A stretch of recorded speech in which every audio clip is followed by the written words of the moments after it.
महाराष्ट्र में शिवाजी की मूर्ति गिरने के 1 महीने बाद गडकरी ने मोदी को बहुत बुरा फंसा दिया। महाराष्ट्र के सिंधुदुर्ग में छत्रपति शिवाजी महाराज की 35 फीट ऊंची प्रतिमा 26 अगस्त को तेज हवा चलने के बाद गिर गई। इसके बाद महाराष्ट्र में जमकर राजनीति हुई और विपक्ष लगातार सरकार पर हमला बोल रही है। वहीं इन सब के बीच अब केंद्रीय मंत्री नितिन गडकरी ने छत्रपति शिवाजी महाराज की मूर्ति गिरने के 1 महीने बाद पहली बार बयान दिया है और बताया है कि सरकार की किस गलती की वजह से मूर्ति गिर गई थी।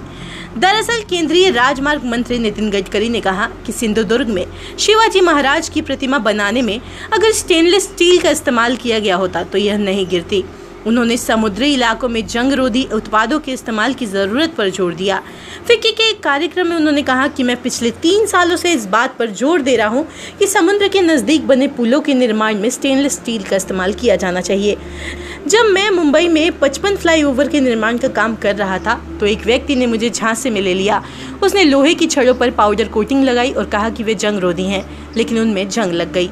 बता चले उन्होंने आगे कहा कि अब मुझे लगता है कि समुद्र से 30 किलोमीटर के अंदर की सभी सड़कों में स्टेनलेस स्टील का इस्तेमाल किया जाना चाहिए। अगर छत्रपति शिवाजी की प्रतिमा के लिए स्टेनलेस स्टील का इस्तेमाल किया गया होता तो यह कभी नहीं गिरती।